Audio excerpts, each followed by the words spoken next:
Hey, what's up guys, and welcome back to IGCSE Success. It's crunch time.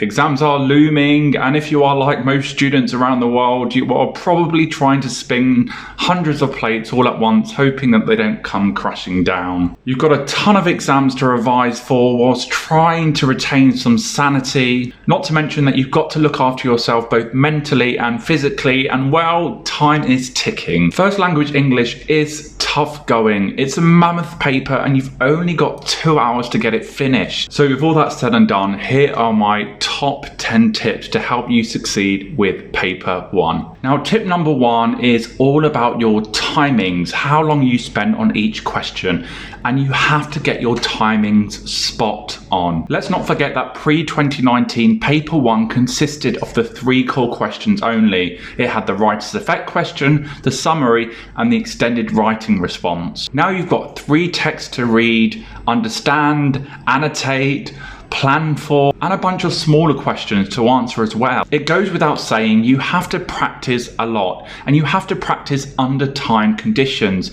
Giving yourself over 2 hours is not really helpful. As a general rule of thumb, you want to stick to these timings. For the summary question, you want to spend about 20 minutes on this question. That's question 1F. For the writer's effect question, the second core question, you want to spend about 30 minutes on this question.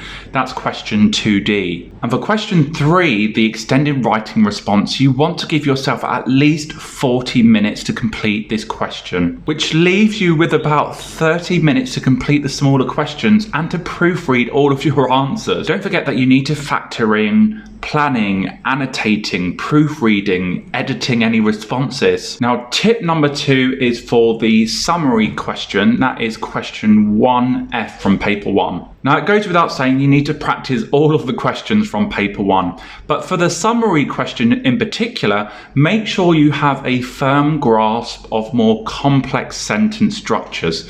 So by that I mean, do you know how to construct complex sentences, and do you know how to construct compound complex sentences? And it also might be sensible to equip yourself with a range of subordinating conjunctions that you can try and use to help you construct your complex sentences. Remember, using more complex sentence structures is key to succeeding with this question. If you opt to use more simple sentences, you will find it difficult to group similar ideas together.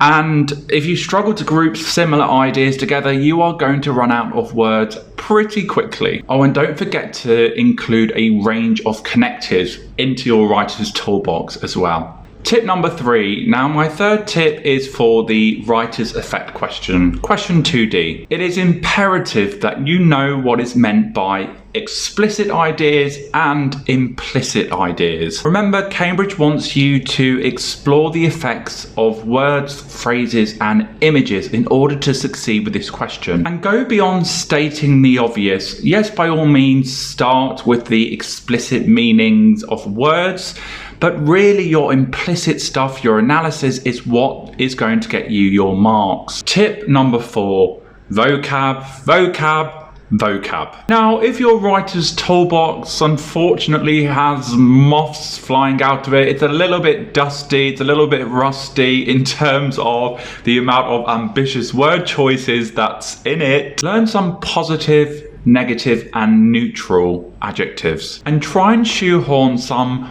more ambitious, sophisticated, impressive word choices into question 3 in particular. Now, tip number 5, know your ripe forest techniques. Yes, this is the rather bizarre mnemonic I use with my year 11s. In fact, all of my classes. Many years ago when I started teaching, I used, I think it was a forest.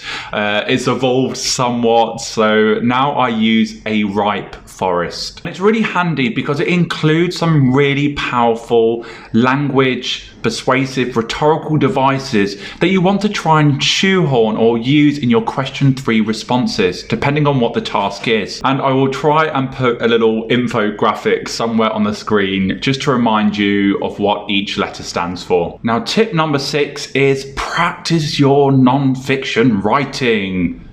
away from an exam piece. Remember, there are 7 different text types that could come up, and whilst some come up more often than others, you need to be prepared for any of the prescribed text types, and they are, let's see if I can remember, informal letter, formal letter, magazine article, newspaper report, formal report, speech, journal, interview. Why did I count 8? 8, of course, if you separate letters into formal and informal letter. Practice writing an informal letter to your best friend about your recent holiday. Try writing a newspaper report about Will Smith slapping Chris Rock. Write a persuasive speech about healthy eating. The list is endless. Question 3 is by far the toughest question, and if you can't write in the 7 prescribed text types, you are going to struggle. Tip number 7, we're almost there.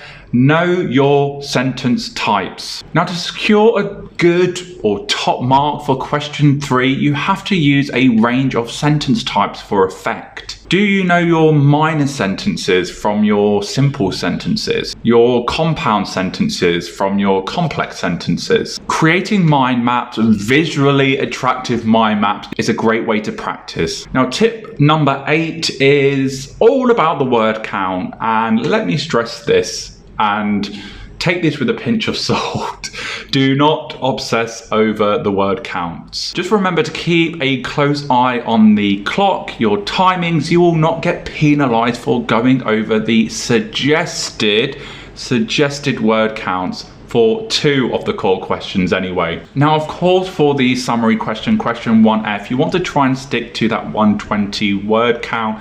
Why? Because a summary is a concise piece of information which includes the main points only. I mean, even when I write model responses for the writer's effect question and question 3, I always seem to go over the word count. Again, you're not going to get penalized for going over. It really worries me when I've seen students of mine actually counting the words that they've written for the likes of the writer's effect question and question 3.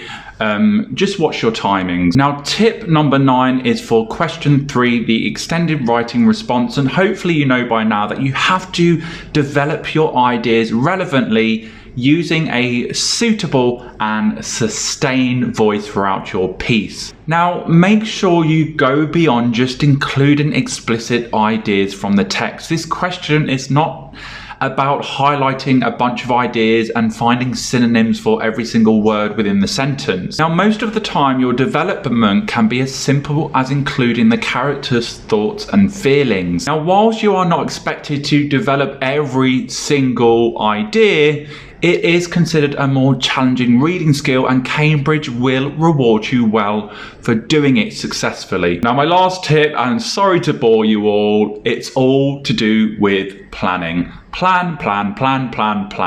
Know your route, know your direction to that end goal. For all 3 questions, I strongly encourage you to annotate, make notes, highlight the text, the insert. It's really, really important you know what you are going to be writing about. For question 3, the extended writing response, it's a good idea to have 3 different colored highlighters so you can have a different highlighter for each bullet point. And don't be afraid to create a quick plan in your answer booklet. Actually, Cambridge like to see evidence of planning. Just make sure you cross this out at the end. Will Cambridge read it? Absolutely. Will they appreciate it? Absolutely. And there you have it, guys, my top 10 tips for succeeding in paper 1. Do let me know in the comments below if you want a similar video for paper 2, and I will see you again very soon. Bye.